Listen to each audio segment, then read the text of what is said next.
Good news po mga ka-Team Rosa.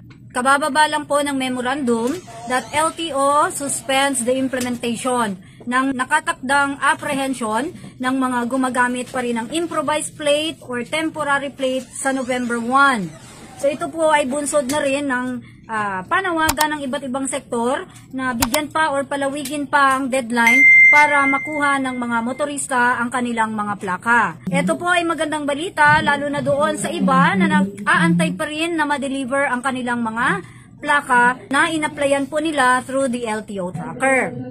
Along this line, gusto ko po sanang magbigay ng advice doon sa mga motorista na may rehistro na na-issue from 2018 pataas up to 2025 na huwag po tayong pumunta sa mga caravan. Na yung mga caravan po ni LTO na umiikot po sa mga barangay at sa mga strategic places sa inyong lugar dahil hindi po ninyo makukuha doon ang inyong plaka. Ito po kasing 2018 pataas ay available lang po sa regional offices ng region kung saan kayo nakarehistro at doon po sa mga dealers po ninyo. Ang pupunta lang po sa mga caravan or sa mga district offices ay yun pong may rehistro na na-issue from 2017 pababa.